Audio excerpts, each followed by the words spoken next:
Hello, and welcome to another episode of In Just 1 Minute or So. Today we're talking about risks of psychotic disorder and also how to help. Let's jump in. Psychotic disorders are believed to be caused by a combination of factors, including genetics, biochemistry, and stress. Biological factors might be genetic vulnerability, changes in the brain, or a dysfunction in the neurotransmitters in the brain.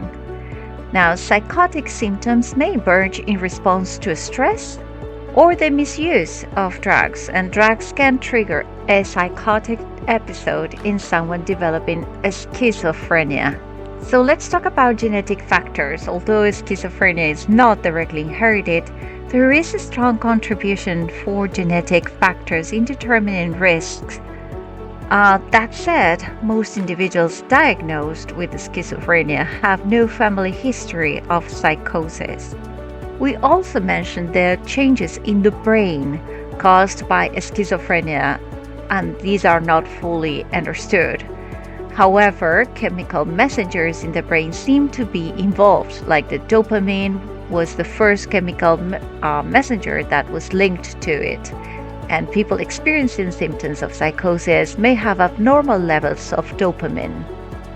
Stress is also mentioned among the risk factors, and the onset of schizophrenia often follows stressful events in someone's lives.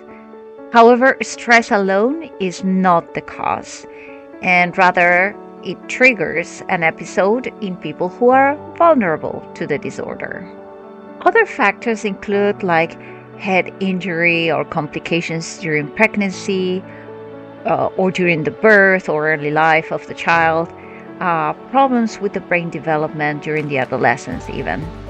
Vitamin deficiency during pregnancy and birth injuries are also thought to be linked to a later development of schizophrenia. Now, what about the misuse of substances?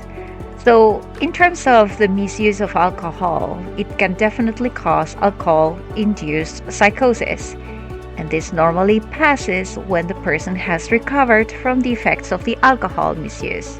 Also, a great deal of attention has been paid recently to the potential link between cannabis and schizophrenia.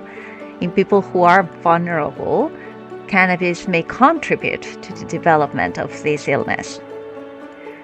Well, there is considerable debate in the research.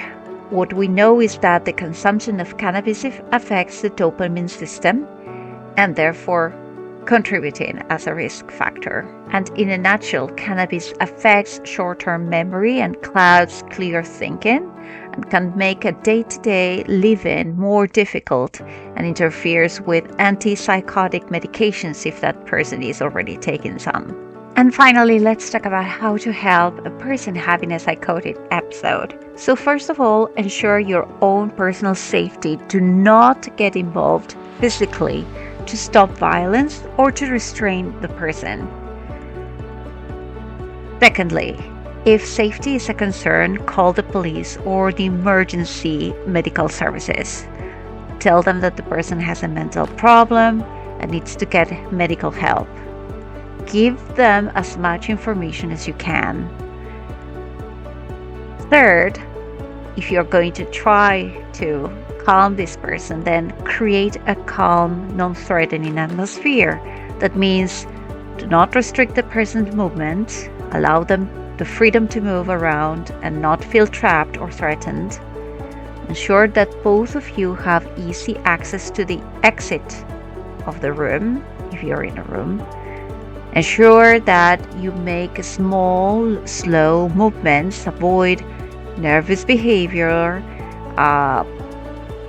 basically stay calm, talk slowly, quietly, firmly, and simply. Do not respond to the person in an aggressive or hostile or way as if you were disciplining them or challenging them.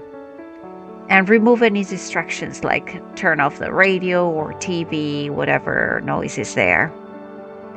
Try to get the person to sit down if possible. When the people are seated, they may feel more at ease and less likely to lash out. It's better if you're both seated. Also comply with a reasonable request. For instance, if they are asking for food or a drink that is non-alcoholic or a cigarette, if we provide that, then the person feels that somehow they are in control, that they can trust you, and so they start to calm down. And finally, express empathy for the person's emotional distress. Do not dismiss or minimize whatever they are saying that they have in terms of delusions or hallucinations. This is important that you do not pretend that delusions, though, or voices are real for you.